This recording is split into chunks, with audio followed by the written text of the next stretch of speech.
여의도 금융가는 살 얼음판입니다. 이걸 만약에 자칫 정부가 잘못 처리하면 제2의 외환위기가 올 수가 있어요. 이유는 두 번째 기사는 미국 중간선거입니다. 그래서 앞으로 어떤 이슈가 글로벌, 우리 한국을 포함해서 글로벌 국가에 영향을 주냐를 지금부터 제가 분석해드릴게요. 안녕하세요. 안유아의 앵글로 본 세상 안유아쇼입니다. 오늘은 사실은 좀 좋은 뉴스로 시작하려고 했지만 지금 급격하게 변화하는 금융시장 상황에서 오늘도 굉장히 우려스러운 이야기를 드려야 될 것 같은데요. 아마 뉴스를 체크하시는 분들은 이미 들었을 겁니다. 지금 흥국생명과 DB생명에서 외화채권 조기 상환을 미루면서 금융시장의 불안이 확대되고 있습니다. 무슨 이야기냐? 지난번에 제가 우리 안유아쇼에서 레고랜드를 다뤘잖아요. 당시에 이 레고랜드 사건이 이 사건 본인보다도 전체 한국 채권시장의 신용경색을 불러왔습니다. 왜냐하면 정부가 담보한 지방채까지 만약에 상환을 안 한다 잃어버리면 뭐 다른 민간 기업이라든가 혹은 뭐 지금 한국의 공사들이 발행한 회사채까지 줄줄이 시장에서 지금 외면되고 있는 상황인데요. 게다가 플러스 흥국생명, DB생명까지 외화채권 조기 상환을 지금 연기하면서 더 우려가 커졌습니다. 그러면 무슨 말이냐? 일단 제가 간단히 먼저 개념 설명을 해드릴게요. 한국의 이 보험사들은 신종 자본증권으로서 이게 연구체를 말합니다. 다시 말하면 주식이라는 거는 자본에 속하고요. 부채는 채권입니다. 그러니까 만기가 있고 상환을 해야 돼요. 상환을 안 하면 법적으로 파산해야 됩니다. 근데 여기 신종자본증권으로서 취급받는 게 뭐냐면 채권이지만 사실은 자본으로 취급받는 게 연구채입니다. 무슨 말이냐면 만기가 없어요. 그래서 우리가 이런 금융사의 자본을 우리가 BIS, 자기 자본 비율을 맞춰야 되거든요. 그럴 때 계산할 때 이 연구채는 자본에 넣어주거든요. 그래서 우리가 이름을 신종자본증권이라고 합니다. 근데 그 신종자본증권을 발행한 회사 입장에서는 이게 외화채권이니까 달러잖아요. 그래서 이걸 뭐 영구히 이 채권을 갖고 가는 게 아니고 보통은 조기 상환을 합니다. 그걸 우리가 전문용어로 콜 옵션을 행사한다 이렇게 말해요. 그러니까 연구채를 미리 상환하는 걸 말하거든요. 근데 지금 흥국생명하고 DB생명이 이 콜옵션 만기가 왔는데 조기 상환을 안 하겠다 이러니까 이게 자금이 우려가 있지 않냐. 그리고 앞에 레고랜드 사건까지 터지면서 여의도 금융가는 살 얼음판입니다. 이걸 만약에 자칫 정부가 잘못 처리하면 제2의 외환위기가 올 수가 있어요. 이유는 지난번에 레고랜드 사태가 터지면서 이걸 안정화하기 위해서 정부가 50조라는 채권안정펀드를 만들었어요. 그래서 만약에 시장에서 돈이 안 들면 이 자금을 투입해서 우리 혜택을 보급하는 것처럼 자금을 투입하겠다는 건데 제가 늘 하는 말이 있죠. 경제는 기대다. 경제는 심리다. 그래서 이 채권 시장이 경색이 됐다는 건 뭐냐면 돈을 가진 투자자들이 돈을 딱 갖고 있고 시장에 회사채라든가 이런 투자 활동을 안 하는 걸 말합니다. 그러면 이 상황에서는 좋은 기업도 파산합니다. 그 2008년에 많은 기업들이 파산했는데요. 그게 뭐 그 기업들이 펀더멘탈 나빠서 파산한 게 아니라 돈이 안 돌아서 파산하는 거거든요. 기업이라는 거는 이게 정상 경영화 하려면 평시에 돈이 일반 돈을 우리가 기업어음 형태로 주로 유동성을 확보해요. 근데 어음이 안 돈다는 거예요. 그리고 갖고 있던 어음도 지금 재팔아서 유동성 확보가 안 된다는 거거든요. 그러면 이 정상기업도 파산하게 돼요. 그리고 이게 한두 건만 발생하면 전체 시장의 기대, 심리가 한 방으로 쏠라버려요. 큰일 나겠네? 모든 이 시장의 기대가 이쪽으로 가버리면 그 즉시 시장은 스톱이 됩니다. 그러면 실제 실무하는 기업들이 사실은 파산을 합니다. 그러면 이거는 악성순환이 되고요. 그리고 외화채권은 채권자들이 해외 기관 투자가 되기 때문에 상환을 안 하면 이거는 부도 처리가 되고요. 만약에 지금 한국에 현재 그 한국 원화가 굉장히 저평가되어 있잖아요. 1,400 넘으면서 해외 투기 자본이 지금 많이 들어왔습니다. 그런데 이 신용 문제가 빵 터지면서 기대치가 한 방으로 쏠려버리면 이 자금들이 싹 빠져나가요. 한순간에. 그러면 주시장이 무너지고요. 채권시장이 무너지면 기업들이 담보로 잡혔던 이 자산 가치가 폭락을 하게 됩니다. 폭락을 하게 되면 이게 악성순환이 되는 게 은행들이 또 힘들어지고요. 그 채권을 갖고 있는 투자들이 힘들어지면서 이게 악성순환이 됩니다. 그래서 시장이 무너져 버리거든요, 한순간에. 그러면 좋은 금융사들, 좋은 기업들 다 같이 사실은 이 신용 경쟁에서 무너지게 됩니다. 그래서 이때 정부가 어떤 정책을 취하느냐가 가장 중요한데 저는 이런 말을 드리고 싶어요. 지금은 펀더멘탈을 따지기보다 더 중요한 게 있어요. 지금은 시장의 신뢰를 회복하는 게 금보다도 더 중요합니다. 그래서 정부에서 쓰는 모든 통화정책, 정책의 초점은 시장의 신뢰를 회복하는 것이 금보다도 더 소중하고 비싸기 때문에 시장 신뢰가 키워드입니다. 그럼 정부는 여기에 시장 신뢰가 이미 지금 살 오름판이기 때문에 자칫하다가는 그냥 무너져 버려요. 그래서 그게 바로 환율에 또 바로 표현이 되거든요. 그 환율이 지금 1,400엔인데 갑자기 투기산 빠져나면서 2,000으로 가버리면 이 외화 채권이 채무 부담이 2배로 적어도 50% 이상 2배로 커지면 그래서 99년에 외화위기가 터진 거거든요. 그래서 이런 면에서 굉장히 지금 산 얼음판이다. 그래서 정부의 거시경제 안정성 정책이 그때보다도 중요한 시점이고요. 빨리 시장의 신뢰를 확실하게 회복시키는 게 한국은행 그리고 한국 정부의 지금 가장 시급한 조치라고 볼 수가 있겠습니다. 두 번째 기사는 미국 중간선거입니다. 중간선거에서 민주당과 공화당이 누가 상원과 하원에서 누가 다수 의석을 갖고 가냐가 되게 중요하거든요. 상원하고 하원이 역할이 달라요. 하원은 한국의 국회처럼 국민 의제를 다뤄요. 국민들의 경제라든가 전반적인 국민 의제를 다룬다고 보면 되고요. 상원은 전체 국가적 의제를 다뤄요. 그러니까 각 주정부의 인선이라든가 그리고 외교 안보 이런 국가의 미래를 설정하는 이런 전략적인 문제는 미국의 상원에서 다룹니다. 그래서 미국의 하원은 2년에 한 번씩 선거가 치러져요. 2년에 한 번씩 바뀝니다. 근데 상원은 국가의 전략적인 미래적인 큰 문제를 다루기 때문에 6년에 한 번씩 바뀝니다. 그래서 현재 지금 이번에 이루어지는 중간선거에서 상원하고 하원의 구성원들이 바뀌는데요. 상원은 100명 중에 4분의 1을 바뀌니까 지금 35명이 바뀌게 돼 있거든요. 35명이. 하원은 다 전체가 지금 새로 선거를 받아야 됩니다. 그래서 앞으로 어떤 이슈가 글로벌, 우리 한국을 포함해서 글로벌 국가에 영향을 주냐를 지금부터 제가 분석해드려요. 하나는 러시아 우크라이나 정책에 관해서 공화당과 민주당은 스탠스가 다릅니다. 공화당은 기본적으로 미국 우선주입니다. 당연히 민주당도 사실 미국 우선주의예요. 근데 방법론이 다릅니다. 민주당은 뒤에 그 세력이 이념 미국입니다. 이념 미국을 주요 세력으로 갖고 있어요. 무슨 말이냐면 이념 미국은 뭐냐면 아이디어로 돈을 버는 빅테크 기업이라든가 제약기업, 특허로 돈 버는 IP로 버는 이런 기업들은 미국이란 나라를 넘어서서 전 세계 글로벌 비즈니스를 해야 이 아이디어로 먹고 사는 기업들한테 유리해요.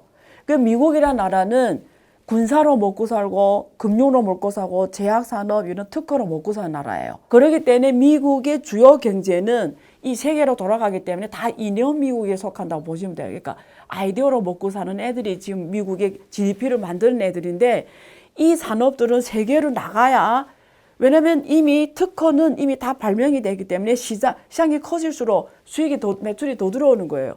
그래서 아이디어 산업은 공급은 무한된 거예요. 그래서 시장이 커진 게 유리하니까 이 자본들이 옹호하는 거는 민주당입니다. 바이든이 대표하는 정치 세력은 이제 이 아이디어 경제 생태계를 대표한다고 보면 이념 미국을 대표해요.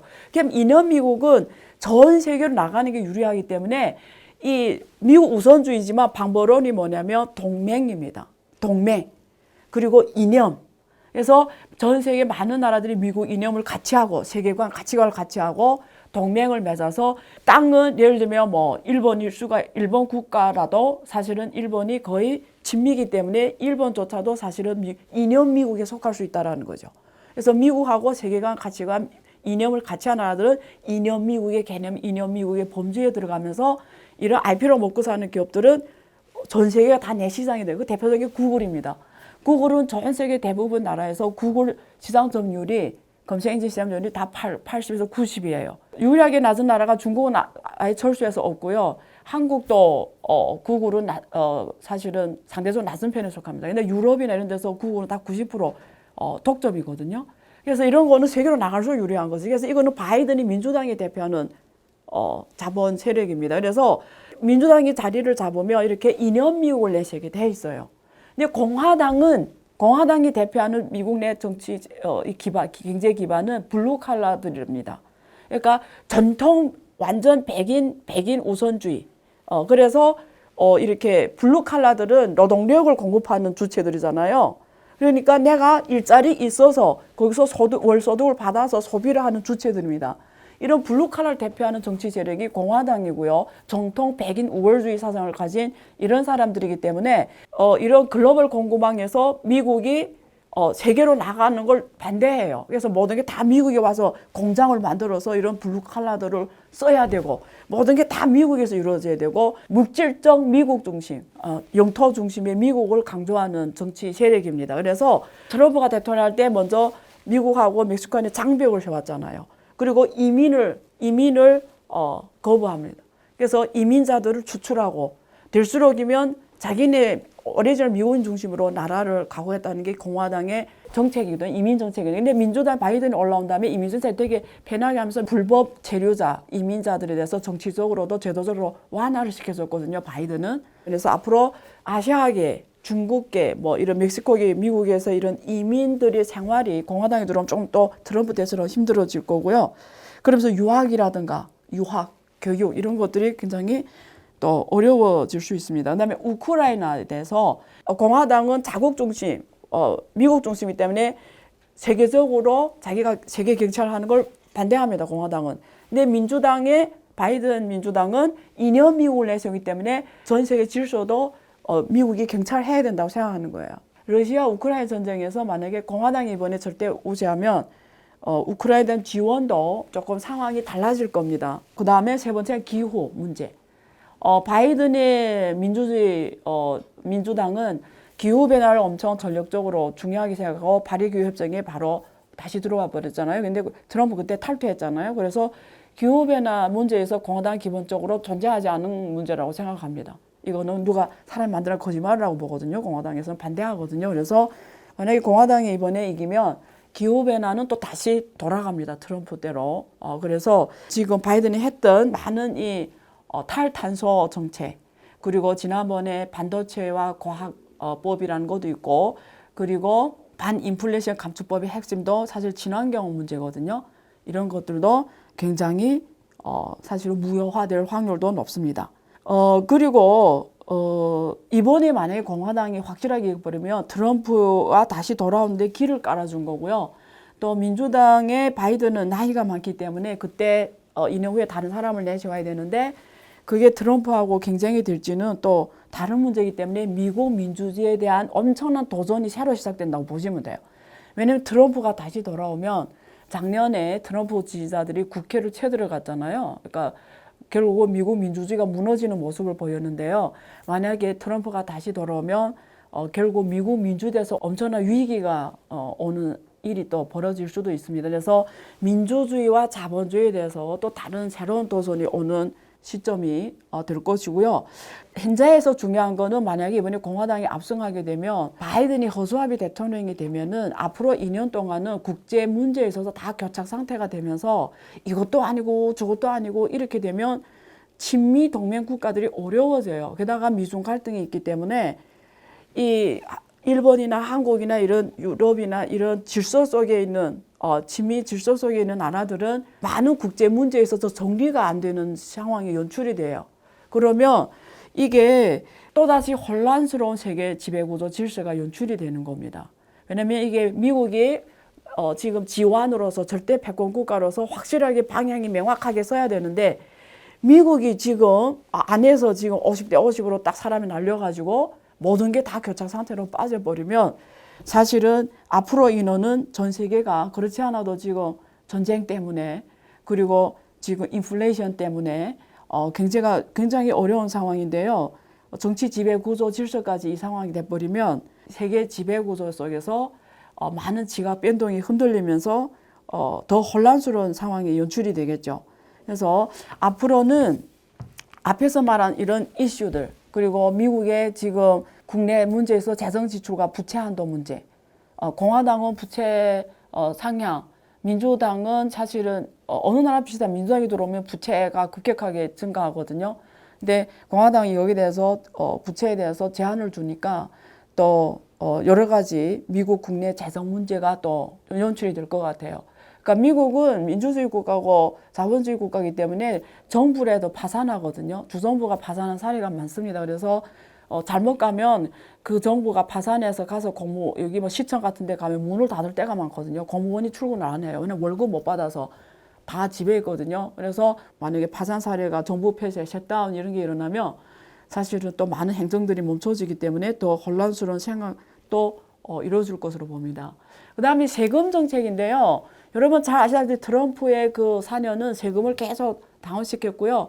바이든은 많은 것들을 재정 지출을 했잖아요. 지금 코로나 극복하면서 돈도 많이 나눠줬고 글로벌 경찰력 카드 하니까 돈도 많이 써야 되고 우크라이나도 많이 지원해 돈을 많이 쓰니까 지금 세금을 올리는 정책이었는데 민주당은 공화당 쪽은 오히려 세금을 내려서 친기업 정책, 기업들한테 세금 부담을 줄임으로써 기업들한테 우호적인 정책을 펼치는 게 또 공화당의 정책 운영이니까 만약에 공화당이 압승하면은 이런 세금 정책이 다운시키는 방향으로 갈 것으로 보면서 기업들의 상황은 좀 더 좋아질 수도 있을 것이지만 아까 말한 것처럼 공화당은 물리적 영토의 미국을 주장하는 세력이기 때문에 모든 게 다 미국 내에서 해야 되는 이런 또 압력이 큽니다.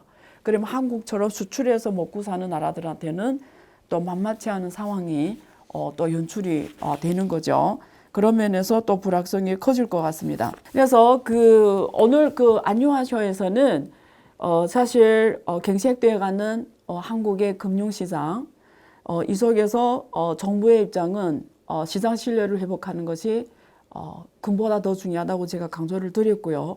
그리고 이번에 8일에 있을 중간선거에서 공화당과 민주당이 누가 더 의석수를 많이 차지하느냐에 따라서 미국 국내 문제뿐만 아니라 결국은 미국 국내 정치는 세계 정치가 돼버리기 때문에 또 미국하고 같이 가야 되는 입장에 대해서는 이 역시 그 나라의 중간선거 맞물릴 정도로 굉장히 중요한 이슈입니다. 그래서 앞에서 어떤 이슈인지를 제가 정리를 해드렸고요. 개업하는 분들의 입장에서 그리고 투자하는 분들의 입장에서 이런 리스크를 감안을 하면서 좀 더 지혜로운 정책적 선택, 전략적 선택, 그리고 리스크 관리 방안이 필요한 시기라고 말씀드릴 수가 있겠습니다. 1부는 여기에서 마치고요. 잠시 후 2부에서 뵙겠습니다.